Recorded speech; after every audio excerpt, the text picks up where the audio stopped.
जय जय साई, जय जय साई, तेरी महिमा अति सुखदाई। माता पिता तुम गुरु साई, तुम करुणा के सागर साई। जय जय साई, जय जय साई, तेरी महिमा अति सुखदाई। नमस्कार, ओम साई राम। साई श्रद्धा सबूरी चैनल से मैं आपकी होस्ट स्वर्णाली उन सभी साई भक्तों का बहुत स्वागत करती हूँ जो इस वक्त हमारे इस चैनल को देख रहे हैं। रिक्वेस्ट करूंगी उन सभी साई भक्तों को जो पहली बार हमारे चैनल में आए हैं, जल्द से जल्द हमारे चैनल को सब्सक्राइब करें और हर एक नोटिफिकेशंस आप लोग जरूर देखें। कैसा लगा कमेंट करके जरूर बताइएगा। साई बाबा कहते हैं जो जीव को प्रेम करता है वो ही सर्वश्रेष्ठ प्राणी होता है। ईश्वर की सृष्टि है जीव और हर एक जीव को हमको प्रेम करना चाहिए, क्योंकि जो जीव को प्रेम करेगा ईश्वर उनको प्रेम करेंगे। इसीलिए ईश्वर की सृष्टि का सम्मान करना चाहिए, उनको आदर करना चाहिए, उनकी सेवा करनी चाहिए, उनको प्यार देना चाहिए।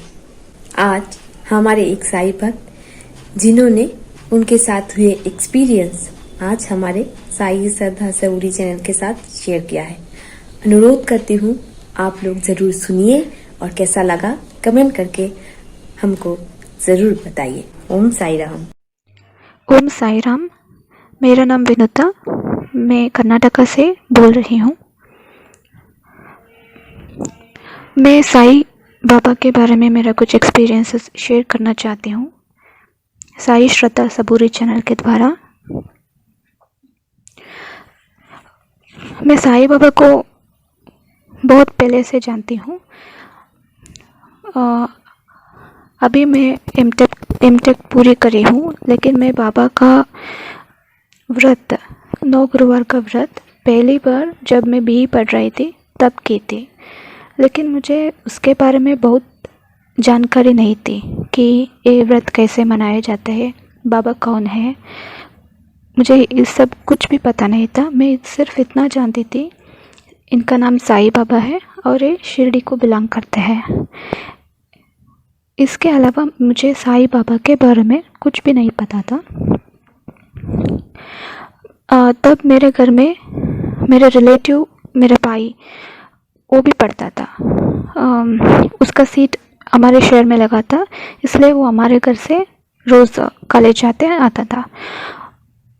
उसे कैसे पता चला पता नहीं। वो एक दिन आया और साई बाबा का व्रत का एक पुस्तक होता है ना, उसे दे दिया हमारे घर में। और तब मुझे क्या लगा मुझे पता नहीं, मुझे बुक पढ़ने का बहुत शौक़ है, इसलिए मैं वो बुक खोली, पढ़ी और मुझे खुशी हुई कि ऐसे भी व्रत है तो मैं करूँगी। तो मुझे खुशी हुई और मैं चालू कर दी। मेरा कॉलेज मुझे घर 7 बजे को छोड़ना था और कॉलेज 8 बजे से शुरू होता था। तो मैं क्या कि 7 बजे को घर छोड़ने से पहले 5 बजे को उठ के उपवास करके बाबा को मुझे जितना मर्जी आता है उतना प्रे करके जाती थी और एक चिट्ठी लिखती थी। मुझे जो भी कष्ट था उस समय उसे लिख के इसे दूर करो बोल के मैं बाबा के चरणों पे रख के रोज़ उनको प्रे करती थी। ऐसे करके मैं 9 से 11 गुरुवार व्रत पूरी की। मुझे कुछ भी पता नहीं था कि ये इतना चमत्कारी व्रत है। उसके बाद मैं भूल गई और बाबा के बारे में सब कुछ भूल गई। और 9 to 11 गुरुवार व्रत करने के बाद उस बुक के अंत में लिखा है कि आप टेंपल जाके जो भी आप दक्षिणा लगाते हो बाबा के लिए उसे बाबा के टेंपल में या फिर शिरडी में डालना है। तो मैं 9 रुपया 11 रुपया ऐसे करके डालती थी हर गुरुवार। और फिर मैं क्या की मेरी माँ को बोली कि ऐसे ऐसे मैं मनी डाली हूँ बाबा के नाम पे, उसे मंदिर में जाके डालना है। तो मैं, मेरी माँ, मेरे दीदी गए टेंपल। उस दिन टेंपल में कोई भी नहीं था। वह जो दक्षिणा डालने के लिए जो डब्बे होते हैं उस पे डाल के बाबा को नमन करके वापस आ गए टेंपल से। वो मेरा पहला विज़िट था टेंपल में बाबा के लिए। और उसके बाद पूरी तरह से भूल गई मैं साईं बाबा को। और फिर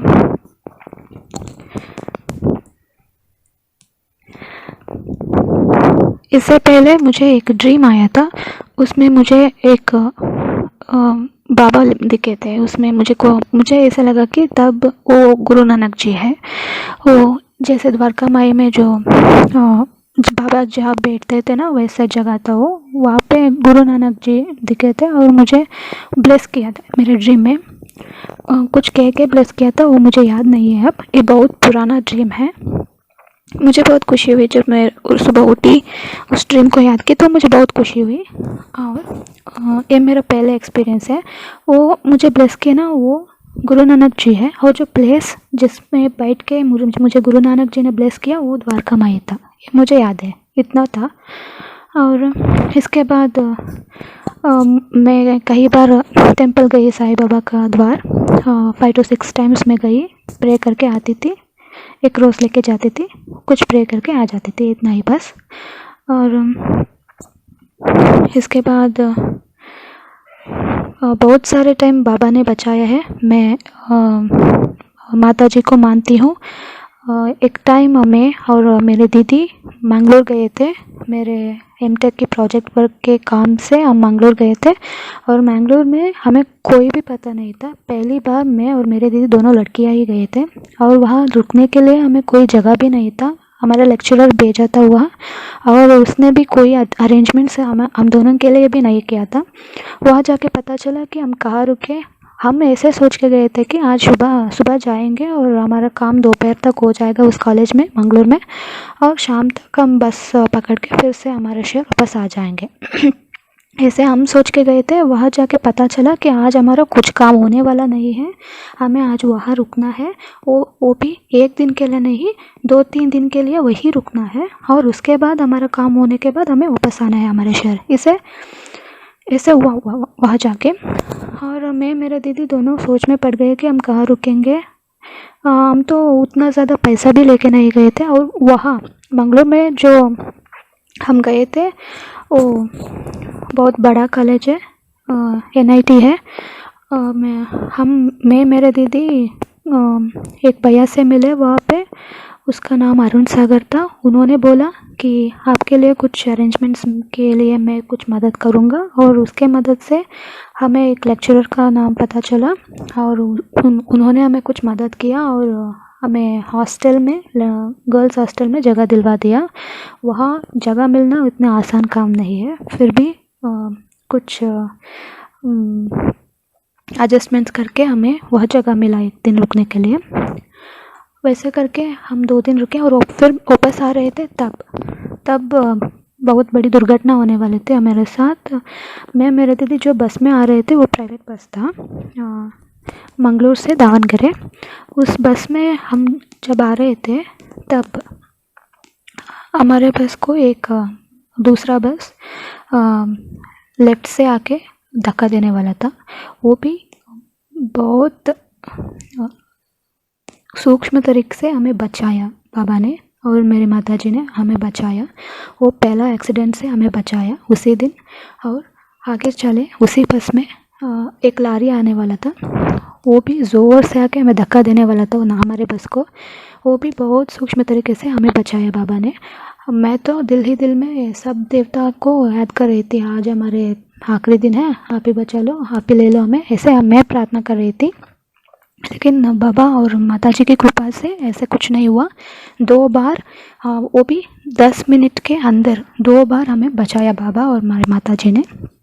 और मैं मेरे दीदी दोनों खुशी हो के फिर आगे चले। और फिर जब आगे गए तब चलते चलते हम उस बस को कुछ प्रॉब्लम हो गया और हम सबको जो भी उस बस में थे उन सबको निकाल के एक दूसरे बस में बिठा के फिर जाने को बोला। और जब जा रहे थे तब वहाँ आगुम्बी घाट आता है, वहाँ पे वो बस ग्रिप कंट्रोल में नहीं था तो गिरने वाले थे हम उस बस से। तो वहाँ उडुपी का मंदिर है श्री कृष्ण जी का, उन्होंने बचाया हमें, गिरते गिरते हम बच गए बाबा की कृपा से। जो भी देवता है उनकी कृपा से हम तीसरी बार उसी दिन बच गए। वैसे हम एक दूसरी जन्म लेके आ गए। और उसके बाद ये मेरी बहुत बड़ी एक्सपीरियंस है, मैं मेरे दीदी के साथ हुआ था ये।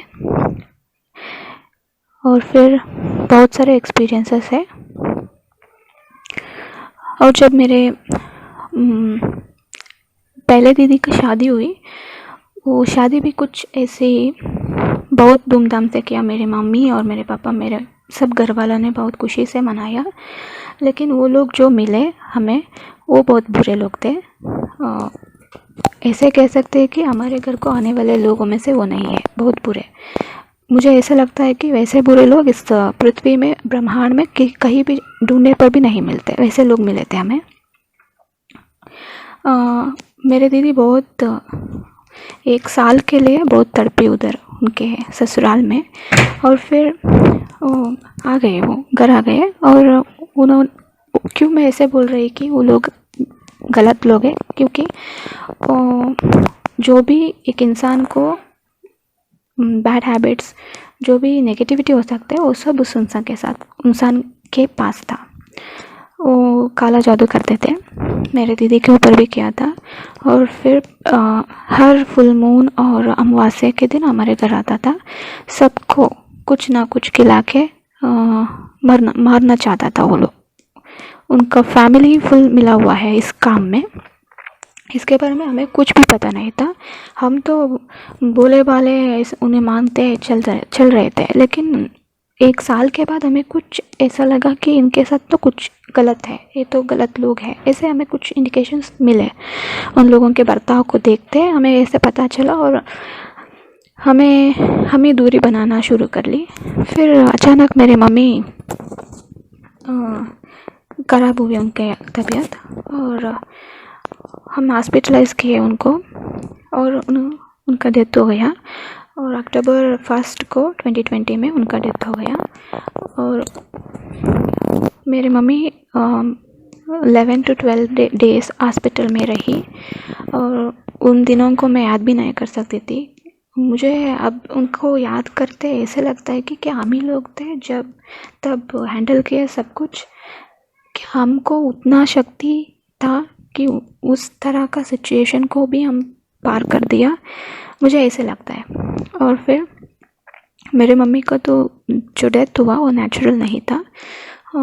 इन्होंने खाने में कुछ खिला के मेरे मम्मी को मारा, ये हमें पता है।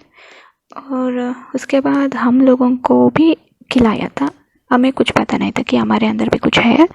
और चमत्कार देखिए बाबा का, हमें सब कुछ पता चला, टाइम रहते ही सब कुछ पता चला। मैं, मेरे दीदी, मेरे पापा सब चले, सबको एक अच्छी जगह बाबा ने लेके गया। और वहाँ हम सबका जो भी करना था, अंदर जो भी था उसे बाहर निकलवाया। और फिर हमारा तबीयत बहुत ख़राब हुआ था, वो धीरे धीरे ठीक हो गया सबका। आज मैं एक्सपीरियंस शेयर कर रही हूँ, तो अगर मैं ज़िंदा हूँ तो सब कुछ बाबा की वजह से है। मेरा फैमिली अब ज़िंदा है, सब कुछ बाबा की वजह से ही है। और बहुत कठिनाई हमने सामना की उन लोगों के वजह से। मेरे मम्मी को तो हमने खो दिया, लेकिन हमेशा ऐसे ही लगता है कि माँ साईं बाबा के गोद में है, हमेशा ऐसे ही लगता है।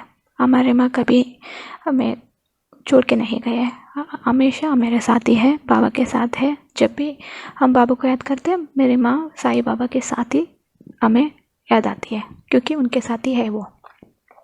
और फिर ये एक एक्सपीरियंस है। और फिर मेरे माँ जब हॉस्पिटलाइज्ड हुई, तब हॉस्पिटलाइज होने के कुछ हफ्ते पहले हमें मेरे साई सीरियल के बारे में कुछ भी पता नहीं था। अचानक से हमारे टीवी में तो धमाल चैनल ही नहीं था। एक चैनल अपने आप आया, हमने तो उसको सेलेक्ट भी नहीं किया था। जब सेलेक्ट करने का टाइम होता है, अपने आप ही आया वो चैनल। कैसे आया हमें पता नहीं। हम उस चैनल को देख रहे थे, दंगल चैनल। और उसमें हम मेरे साई सीरियल, हमारे जो लैंग्वेज है कन्नड़ा, उसमें आ रहा था। तो मैं, मेरे दीदी, मेरे माँ सब देखने लगे। मेरी माँ तब ठीक थी, उतना ज़्यादा ख़राब नहीं था उनका तबीयत। और जब वो हॉस्पिटलाइज हुई, घर में मैं अकेली थी। मेरे पापा और मेरे दीदी माँ के साथ हॉस्पिटल में थे। मैं घर से खाना सब कुछ बना के भेजती थी। घर का सारा जिम्मेदारी मैं लिए थी, और मेरे माँ की हॉस्पिटल में जो भी जिम्मेदारी थी, मेरे दीदी और मेरे पापा ने लिया था। बहुत ट्रबल था उस समय। हमें पता नहीं हमने कैसे मैनेज किया। बाबा ने शक्ति दिया था, इसलिए एक मैनेज हुआ सब कुछ। हमारे हाथ में कुछ भी नहीं था। और फिर तब जब मुझे कोई नहीं था घर में, और कोई भी इंसान मुझे पॉजिटिविटी देने वाला नहीं था, तब मेरे साथ जो सीरियल था वो मैं वही देखती थी।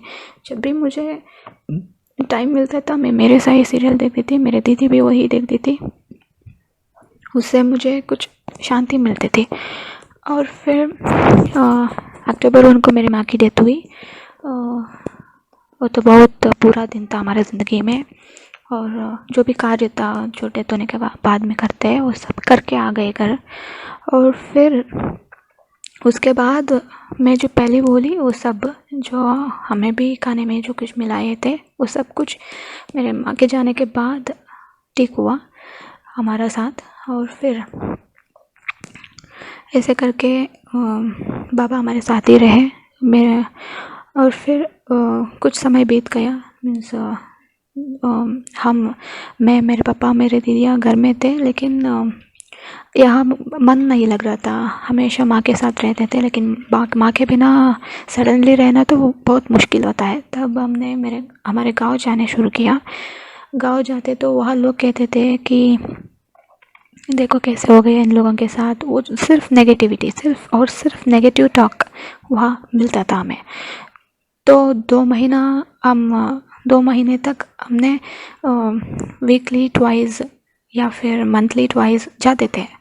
उसी समय में हमें बहुत सारा ताने मारने लोग और फिर नेगेटिव टॉक करने लोग मिले। तो हमने सोचा कि यहाँ आना ही बंद करते हैं, और बाबा ने हमें मना कर दिया वहाँ आने से। और फिर हमने घर में ही शांति से रहना शुरू कर दिया। तब से ज़्यादा हमें बाबा से कनेक्ट होने के लिए मौका मिला। जब हम कहीं और नहीं जाने के लिए प्रण लिया, घर में ही रहने की शुरू किया, तब से हम मोबाइल में, हमें तो कुछ भी चीज़ में मन नहीं लगता था। मेरी माँ तो दूर हुई थी ना, तो कुछ भी चीज़ में हमारा मन नहीं लग रहा था। तो मैं, मेरे दीदी मेरे साई सीरियल देखना शुरू कर दिया। और फिर दिन भर सिर्फ मेरे साई सीरियल देखते थे। एक एपिसोड के बाद दूसरा, एक दूसरे के बाद तीसरा, ऐसे दिन भर मेरे साई। ऐसे करके 2-3 हफ्ते बीत गए। और फिर हमारे जो घर था उसका एक पिछला जो वॉल होता है, उस थोड़ा ख़राब हुआ था। तो हमने दिखाया, तो उन लोगों ने बोला कि पूरा ख़राब हुआ है, इसे तोड़ के एक दूसरा नया वॉल बनवाना है। हमें ये डर था कि वो लोग तो काला जादू करते हैं। अगर हम कुछ शुरू कर दिया, अगर जो काम करने वाले लोग आता है उनको कुछ हो गया तो हम क्या करेंगे, वैसे हमारे दिल में डर था। लेकिन पता नहीं कैसे हमने बाबा से कनेक्ट होके ऐसे अल्लाह के मर्जी था, सब कुछ ठीक होने वाला था। तो हमने धैर्य लेके शुरू कर दिया। बाबा ने उस वॉल को रिपेयर करने के साथ साथ हम घर के जो टेरेस में 2 नया रूम्स बनवाया। वो दोनों रूम को मैं ऐसे मानती हूँ कि एक मेरे माँ है, एक मेरे साई है। दोनों रूम मेरे साई और मेरे माँ का कृपा से ही बना है। और फिर ये मेरा एक और एक्सपीरियंस है। और इसके बाद जो मेरे फेस में एक पिंपल था, वो पिंपल ऐसे था कि उसके अंदर सिस्ट बना हुआ था बहुत सारा। मेरे चेहरा का नूर ही चला गया था। बहुत लाइक डल लग रहा था उस पिंपल की वजह से, बहुत बड़ा था वो पिंपल। मैं तो डिप्रेशन में चली गई थी कि ये क्या है, क्यों अचानक ये कैसे हुआ मेरे चेहरे में, ऐसे करके मैं बहुत सोच में लगी। और फिर मेरे पापा ने बोला कि डॉक्टर को दिखाते हैं। वहाँ जाके दिखाया तो उन्होंने बोला कि इसका ऑपरेशन करना चाहिए, और उन्होंने बोला कि इसे स्टिच करना है ऑपरेशन के बाद। मैं तो डर ही गई कि मेरा फेस ख़राब करके रखेंगे ये लोग, और ये बोलते हैं कि ऑपरेशन करने के बाद ये फिर आ सकता है, उसका गारंटी हम नहीं दे सकते, लेकिन ऑपरेशन तो करना पड़ेगा इसका, ऐसा बोले उन लोगों ने। मुझे ऐसा लगा कि ऑपरेशन करने के बाद भी उन लोगों ने गारंटी नहीं दिया देने वाला है, तो क्यों करना है ऑपरेशन। तो मैंने बोला इन लोगों ने अगर कुछ टैबलेट्स और कुछ ऑइंटमेंट्स देते उतना ही काफ़ी है, आए हैं तो उतना तो लेके जाएंगे, ऑपरेशन का बाद तो मैं कंटिन्यू नहीं करने दूँगी। पापा भी नहीं माने ऑपरेशन के बाद को, हम वापस आ गए। और फिर बहुत सारे जगह जो आयुर्वेदिक ट्रीटमेंट्स होते हैं वहाँ दिखाया, और फिर हमने कुल मिला के 5-6 हज़ार इन्वेस्ट की उसे ठीक करने के लिए, फिर भी ठीक नहीं हुआ। और फिर जब इसके बारे में सोच के मैं मेरे दीदी बात कर रहे थे, तब मेरे दीदी के मन में एक थॉट आया, इंट्यूशन आया सडनली। बाबा ने बोला कि अगर तू बाबा साईं बाबा का 9 गुरुवार व्रत करोगी तभी ये जाने वाला है, इसके अलावा कुछ भी करो ये नहीं जाने वाला है, ऐसे थॉट आया उसके दिल में, वो भी स्ट्रांगली, बहुत स्ट्रांगली। उन्होंने बोला कि ऐसे थॉट आ रहा है मेरे दिल में। तब तो हम उतना सीरियसली नहीं लिए थे इस बात को। 2-3 महीना बीत गया, और उसके बाद फिर से वो थॉट उनको याद हुआ, और फिर उन्होंने चालू कर दिया 9 गुरुवार का व्रत।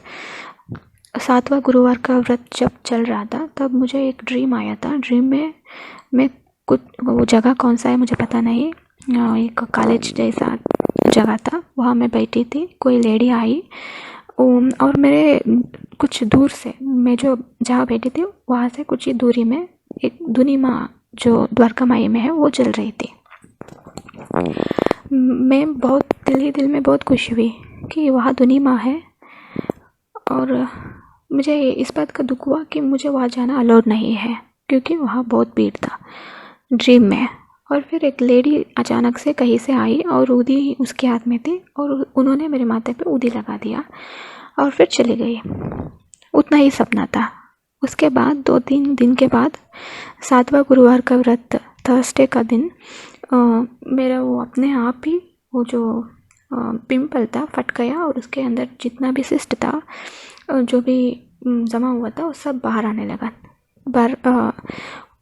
3 घंटे, पूरे 3 घंटे उसके अंदर जो भी भरा हुआ था पिंपल के अंदर वो सब निकल गया। 1 मिनट भी उधर उधर नहीं हुआ, 3 घंटे कंटिन्यूसली निकल के आया बाहर। उतना ज़्यादा भरा हुआ था उसके अंदर, पिंपल के अंदर। आप सोच सकते हैं उतना ज़्यादा भरा हुआ है, 3 घंटे निकल के आया। इसीलिए मुझे इतना डिप्रेशन हुआ था कि ये कैसे ठीक होगा। लेकिन देखिए साईं बाबा की कृपा से वो ठीक हो गया। अब बिल्कुल ठीक है मेरा चेहरे का नूर भी वापस आ गया है साईं बाबा की पूजा करते करते। नहीं तो फिर नहीं आता मेरे चेहरे का नूर। ये बहुत बड़ा एक्सपीरियंस है। अगर किसी को भी कुछ प्रॉब्लम है तो आप इधर उधर पैसा व्यर्थ करने से बेहतर है बाबा का चरण पकड़िए, और बाबा का 9 गुरुवार व्रत आपको जैसा करने का मन होता है वैसे कीजिए। आप किसी भी तरह कीजिए, बाबा एक्सेप्ट करते हैं। ये तो मुझे पता चल गया कि बाबा सिर्फ आपको उनका नाम लेना है तो आप बाबा के हो गए। आपको जैसे पता है वैसे बाबा का 9 गुरुवार व्रत कीजिए। आपको जो भी तकलीफ़ है बाबा दूर करेंगे। इसके बाद जब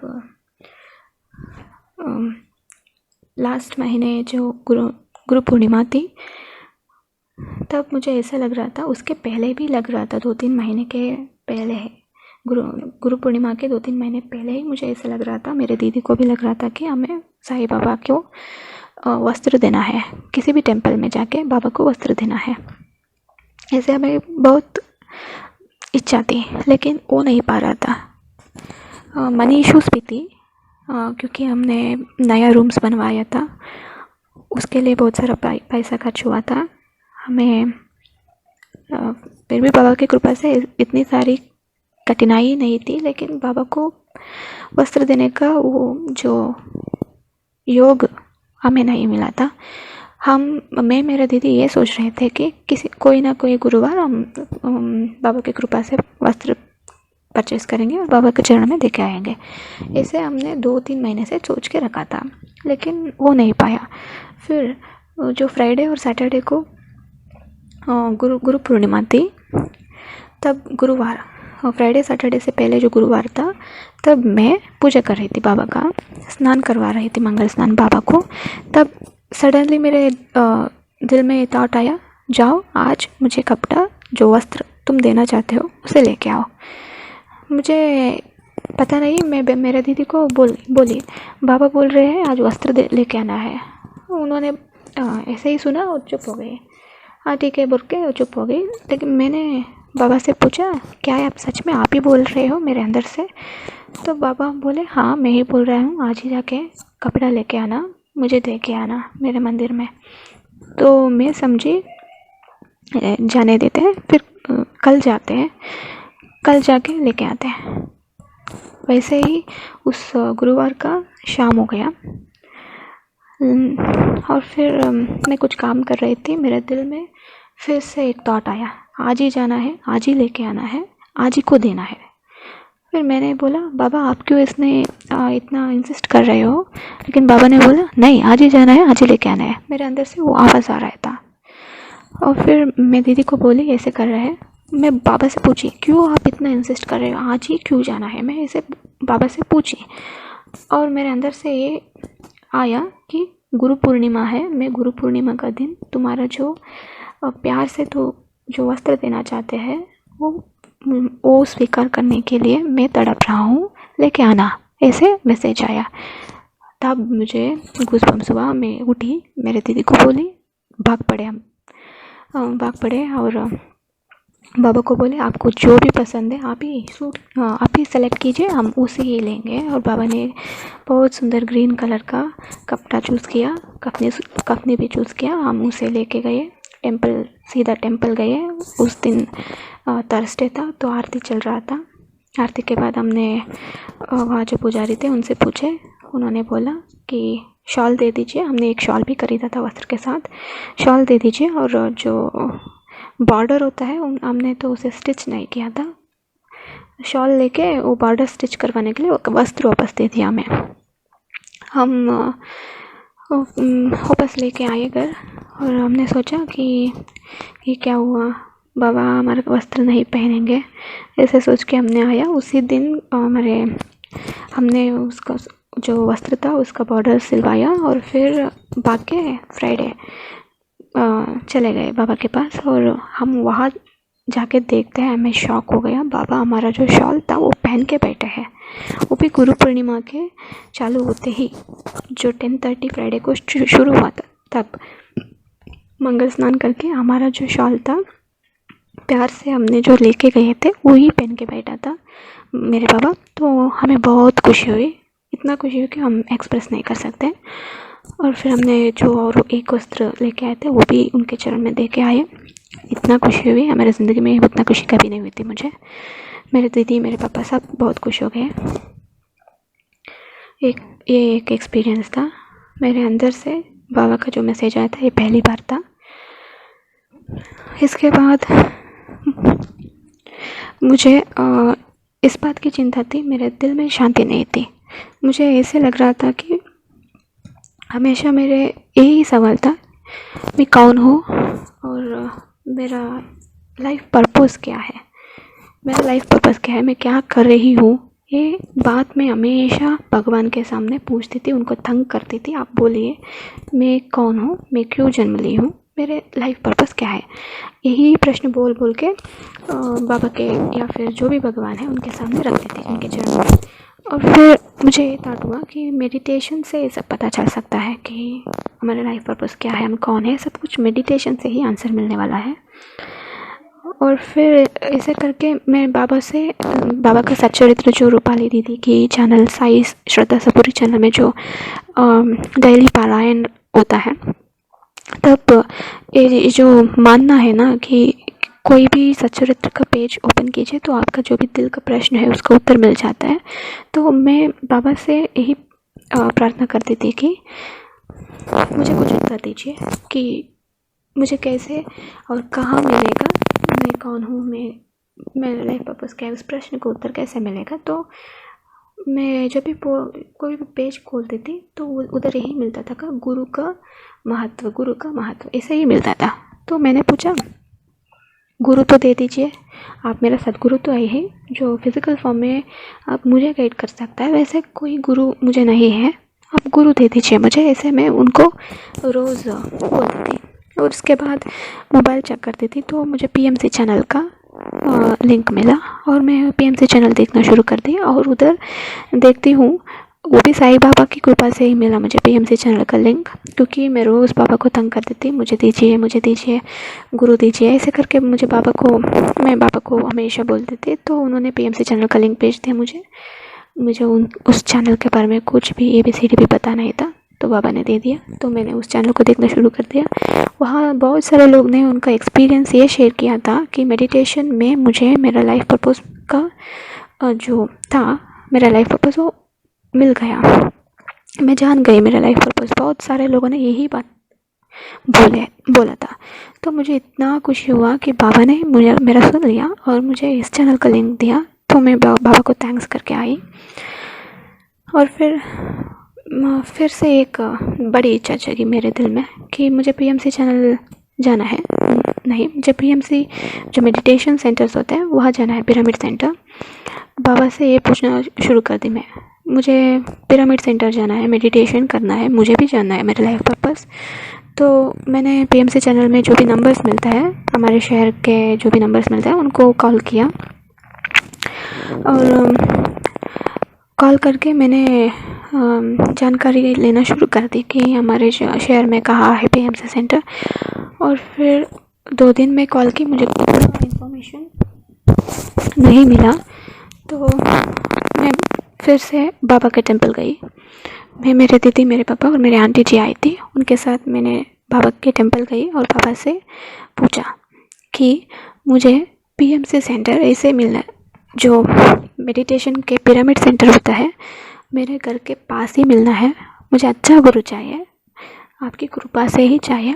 और जब मैं पिरामिड सेंटर जाऊंगी, आपकी कृपा से जो मुझे घर के पास ही मिलेगा, जब मैं उस पिरामिड सेंटर जाऊंगी मेडिटेशन करने के लिए, कहीं ना कहीं पे आपको दिखना है। ऐसे करके बोल के बाबा के टेंपल में आ गई वापस घर। और फिर घर आने के बाद मैंने जो कॉल किया, उन्होंने बताया, पिरामिड सेंटर का जो पीपल था उन्होंने बताया कि एक नंबर दिया उन्होंने, और मैं उस नंबर को कॉल किया। उन्होंने बोला मेरे जो घर है मेरे घर से सिर्फ 5 मिनट की दूरी में पिरामिड सेंटर मिला मुझे। हम बहुत सालों से यही रह रहे हैं, लेकिन उसके बारे में हमें कुछ भी पता नहीं था, क्योंकि वो नया खुला हुआ है। उसके खुलने के लिए ओपन होके सिर्फ 1 मंथ हुआ है। बाबा ने वो सब तैयार कर रखा था और फिर जब मुझे इच्छा जगी तो उन्होंने दे दिया। बहुत टाइम हम ये सोचते हैं भगवान हमारा नहीं सुनता, सिर्फ हम बोलते हैं उनको सुनाई नहीं पड़ता, ऐसे हम सोचते, लेकिन वो प्रिपरेशन कर रहे होते हैं। जब टाइम आता है वो दे देते हैं। टाइम से पहले कुछ भी नहीं होता, टाइम के बाद भी कुछ नहीं होता। इस बात का अर्थ मुझे तब लगा, उसको ओपन हुए 1 ही मंथ हुआ था और हमारे घर से सिर्फ 5 मिनट की दूरी में थी।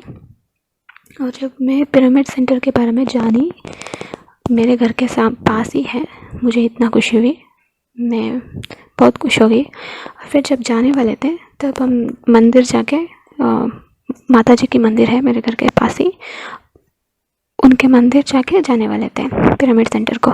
जब गए उधर बहुत समय गए थे, बहुत बाहर गए थे मंदिर, लेकिन उस मंदिर में हमें कभी भी साईं बाबा का जो फ़ोटो वहाँ उस दिन मिला, कभी पहले नहीं मिला था। बाबा का दर्शन भी हो गया। तो मैंने बोला था बाबा को कि जब पहली बार मैं पिरामिड सेंटर जाऊंगी मेडिटेशन करने के लिए, आपको मुझे कहीं भी दिखना है, ऐसे मैं बाबा को बोली थी।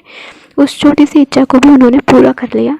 मैं खुशी से फूल गई और फिर मैं, मेरे दीदी, मेरे पापा सब गए, मेडिटेशन करके आए। बहुत अच्छा गुरु मिला, बहुत ही डाउन टू अर्थ पर्सन था। आज भी जा रही हूँ मेडिटेशन सेंटर, रोज़ जाती हूँ। बहुत आनंद मिलता है और बहुत अच्छे एक्सपीरियंसेस होता है। वहाँ भी मैं बाबा के बारे में सबको बता रही हूँ। सबको बाबा का जो चमत्कार होते हैं, जो मेरे साथ भी हुआ है, वो सब कुछ जो मैं इस वीडियो में शेयर की हूँ, सब कुछ उधर भी बोली। उन लोगों ने बहुत पसंद किया, उन लोगों ने भी बाबा को मानना शुरू कर लिया है। और ऐसे ही ये तो बड़ा चमत्कार था। और जब मेरे माँ का डेथ हुई थी, उसके बाद मेरे पापा का तबीयत भी उतना ठीक नहीं था, वीक हो गए थे। और फिर मन शांति जो बोलते हैं वो भी नहीं था। तो जब से हम मेडिटेशन को जाना शुरू किया है, तब से उनका बहुत सारा पेन चला गया है। बहुत हेल्दी है, बहुत खुशी से रहते हैं, हमें भी हंसाते हैं। और ये तो बहुत बड़ा चमत्कार ही हुआ मेडिटेशन करने के बाद। इस मेडिटेशन के बारे में भी साईं बाबा ने ही हमें बताया। उन्होंने ही हमें वहाँ लेके गए। उनके मर्ज़ी के बिना हम एक स्टेप भी करके बाहर नहीं रख सकते, ये हमारा मानना है। जब हमने मेडिटेशन करना शुरू कर दिया, 2-3 दिन के बाद मेडिटेशन में जो म्यूज़िक चलाया, तो तब पापा रोने शुरू कर दिया। हम आँख तो नहीं खुल सकते, लेकिन 1 घंटा मेडिटेशन करने के बाद घर आया। घर का आने के बाद हमने पूछा बाबा, आप, मेरे पापा से बोले, आप क्यों रो रहे थे? पापा ने बोला, मुझे मेडिटेशन में तुम्हारी माँ दिखी, वो भी प्रभु शिव जी और माता पार्वती जी के साथ। मेरी मम्मी को देखा मेरे पापा ने। 1 घंटा पूरा मेडिटेशन में वो दिखी, मेरे मम्मी, शिव जी और पार्वती जी। और इन्होंने तो 1 घंटा पूरा रो दिया। उनका शर्ट फुल्ली वेट हो गया था। और फिर हमें तो सुन के बहुत खुशी हुई। तब से, जब से मेरे पापा मेरे मम्मी को भगवान के साथ देखे, बहुत खुशी से रहते हैं। आज भी हम कंटिन्यू कर रहे हैं। और भी बहुत सारे एक्सपीरियंसेस है। ये तो मैं जितना बताई हूँ, ये बहुत ही लाइफ चेंजिंग एक्सपीरियंसेस है मेरे लिए, मेरे फैमिली के लिए। तो मैं सब लोगों को यही बोलना चाहती हूँ, बाबा को मानिए। आपको जो भी परेशानी होता है आपके लाइफ में, उसे बड़ा मत समझिए, बाबा को बड़ा समझिए। क्योंकि जो भी परेशानी है, उनको मिटाने वाला बाबा बहुत बड़े हैं। उनको ये सब कुछ भी नहीं है। सिर्फ उनको भक्ति चाहिए, प्यार चाहिए। आप उतना दे दीजिए, उनको प्यार कीजिए। हर समय साई साई करते रहिए, दिल से साई साई करते रहिए। आपको मोक्ष भी मिल जाएगा उससे। ये जो लाइफ डेथ का साइकिल है, उसमें हमें बचाने वाला सिर्फ एक ही मंत्र है, साई। वो जपते रहिए, बाबा को मानते रहिए। और आपके घर में डेली जो भी खाना बनता है, बाबा को पहले अर्पण करके फिर आप खाइए। और डेली उदी का पानी पीजिए और पूजा करते रहिए रोज़। और सच्चरित्र का एक पाठ रोज़ पढ़िए। बाबा को कभी मत छोड़िए और बाबा भी आपको कभी नहीं छोड़ेंगे। बाबा को कभी शक मत कीजिए कि वो मेरे साथ है या नहीं है, क्योंकि वो हमेशा अपने भक्त के साथ ही रहते हैं। ये तो मुझे एक्सपीरियंस भी हुआ है, इसीलिए बता रही हूँ। ब्लैंकली ऐसे ही नहीं बता रही हूँ। बाबा हमेशा अपने भक्त के साथ रहते हैं। उनके पहले ही वो जहाँ पहुँचना है वहाँ पहुँच के सब कुछ इंतज़ाम करके फिर आपको बुलाता है अच्छी जगह। ऐसे है बाबा। तो ये था मेरा एक्सपीरियंस। ओम साई राम।